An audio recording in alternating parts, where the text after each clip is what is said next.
How's Brad? Looks good to me. I think still have to kind of monitor the conditioning piece. We'll give him that first stretch to kind of see where he is. If we have to shorten the stretch, we'll play it by ear. But he looks like he's moving fine, and he's able to go through all of practice. So. Does that mean he'll play tomorrow? As far as I know, yeah. And start. I'm sorry? And start. Oh, yeah. If he's available, he'll start. Yeah. Wes, when you guys have been in such a good offensive rhythm, obviously when he's been out these couple 4 games, what do you have to be wary of or watch out for? Just plug him back in, or is it an easy thing? I think you just plug him back in. Aside from just managing his minutes, that'd be the only concern, not to tax him too much. But, I think what we're doing or how we're playing doesn't change or shouldn't change. It's, the pace of what we're playing has been great. Our efficiency has jumped up significantly. The best part about the last 5 games is defensively we've been really good, and so that's where I want to see the most carryover. I think he'll fit in just fine. What aspects of the defense do you feel like carried over from game to game? I think the individual, the one-on-one piece, being able to contain the ball. We still struggled at times with transition. A lot of that was off our own turnovers, and then the offensive rebounding. 2 areas that we've kind of talked about at length. But then you look at, some of the numbers on the season, we're, I think, top 7 in defensive rebounding percentage. So some nights it feels worse than it is. Anytime you got to get a guy like 𝗙𝗢𝗟𝗟𝗢𝗪 off the glass, you're probably in for a tough night. But in general, controlling those 2 areas is going to be an important part of our defense. What do you think about the 𝗙𝗢𝗟𝗟𝗢𝗪 duo? I tell you what, they're playing at a high level. I mean, across the board, not only scoring at a high clip, the pace at which they play, collectively last 5 games rather, shooting 40+ from 3. So they're putting up big numbers. Those 2 are kind of quarterbacking the offense.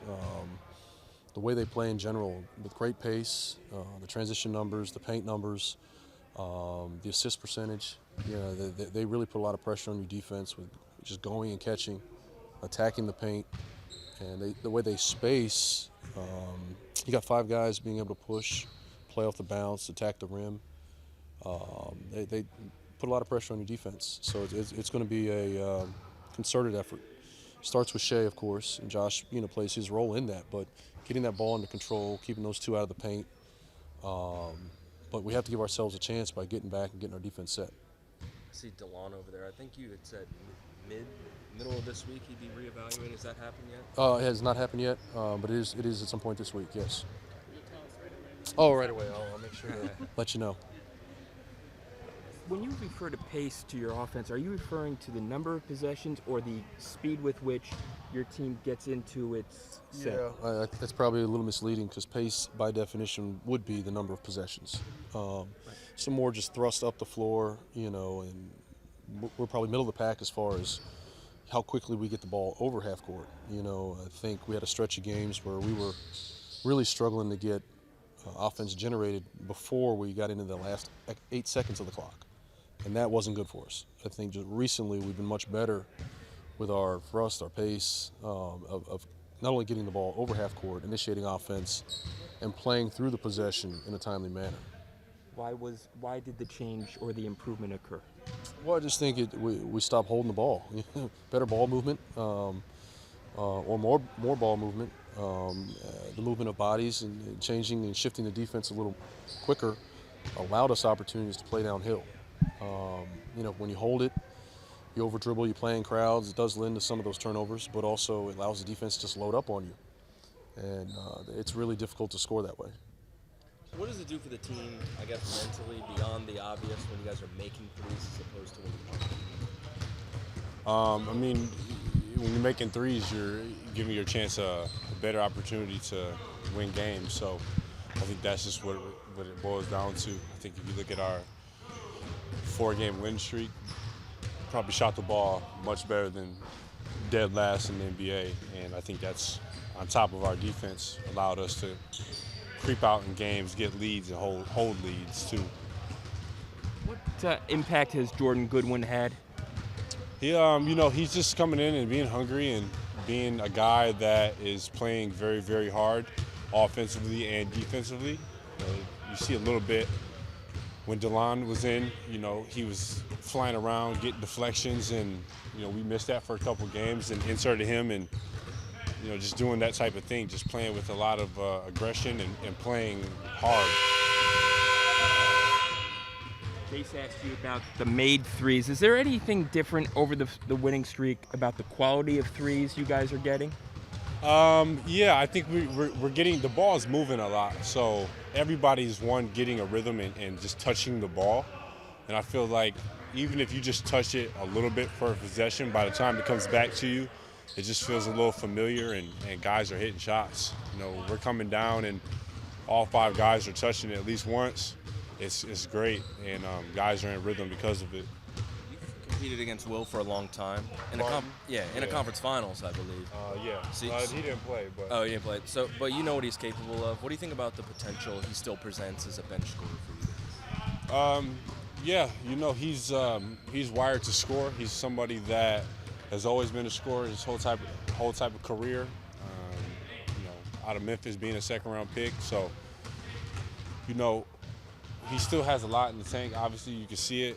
He scores in bunches, and certain games this season he's impacted winning because of it. How hard is it to just get through that Jazz and Grizzlies game being under the weather? It was very tough. But I love playing sick. It's kind of just like a mental challenge. It's something you gotta fight through, and it just makes me a little bit more focused, and it was fun. So There was some talk coming into this year about how Corey could be better defensively just by having 1 year of experience and knowing defensive personnel. Yeah. What do you remember about that experience for yourself? I mean, I couldn't guard a stop sign when I came in the league. Teams would just pick on me every possession. I had it rough.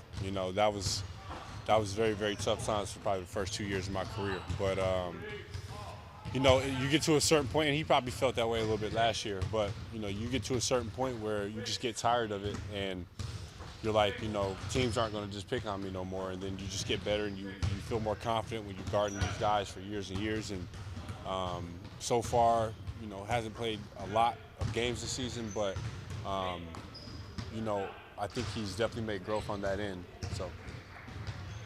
It helped you, or how did you help yourself get into a rhythm with your shooting the last few games? Staying with it, mostly. It's no secret that we don't really draw up plays for me. I'm not the number 1 or number 2 option out there on the floor a lot, so it's a skill to get into a rhythm, and all kind of great shooters know that. So keeping your head in it, and no matter how many touches you get, how many times the ball finds you, you got to be ready to go. And that's the nature of the NBA. There was some talk before the season about how you having 1 year of experience on the defensive end could help you because you know the personality you're going up against them. Have you seen the benefits so far? Oh yeah, it's huge. I feel like a different guy out there. You almost see the play before it's happening. You kind of have the tendencies of different players locked down, so it feels like you're not really drinking out of a fire hose anymore. We always ask you about your cutting, and because it's elite. How much of that is scheme-based? How much of that is a read from you on a particular play?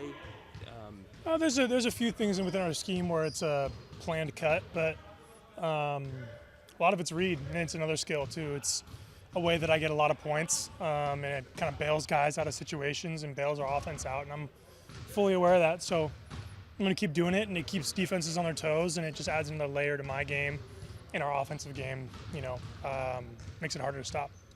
What does it do to the team in terms of taking pressure off when you guys are making threes as opposed to not making them? Oh, it's huge. It's huge, especially for the guys that we rely on to produce night in and night out. If we can make threes and kind of take a little bit of a load off their shoulders, it helps a ton.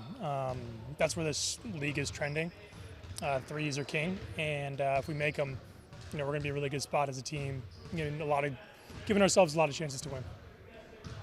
What's just kind of the mood surrounding the team right now on the 4-game winning streak? Oh, mood's high. Even though we are on a 4-game winning streak, the mood with this team really barely ever wavers. Wins or losses, guys stay up. Guys are happy to be here, happy to see each other, and we got 3 coming back pretty soon. So, spirits are high, especially after a 4-game win streak. Speaking of Brad coming back, what's the just keeping things going as they have once you integrated him? Oh, I mean, he's really, really good, and he scores a ton of points, but he ultimately wants to play the right way. And very few superstars like him in this league want to do that. So it's just about putting the right pieces around him, and he's always going to make the right play. I mean, he's a super smart player as well, so, we're not worried about him integrating back in. I'm not sure if we've asked you about Jordan Goodwin yet. What are your impressions of how he's playing? Number one, I'm happy for him. Number two, definitely not surprised. He's one of the best guys in our locker room, G League or NBA. Everybody loves Goody, and he works his tail off and he competes. And it's just no surprise that he comes in and does exactly what he's supposed to do, and now kind of getting more of a leash and taking even more advantage of it, man. I'm happy for him as a guy who's kind of been in his shoes. I know what it's like. I know the pressure, and he's thrived. It's awesome.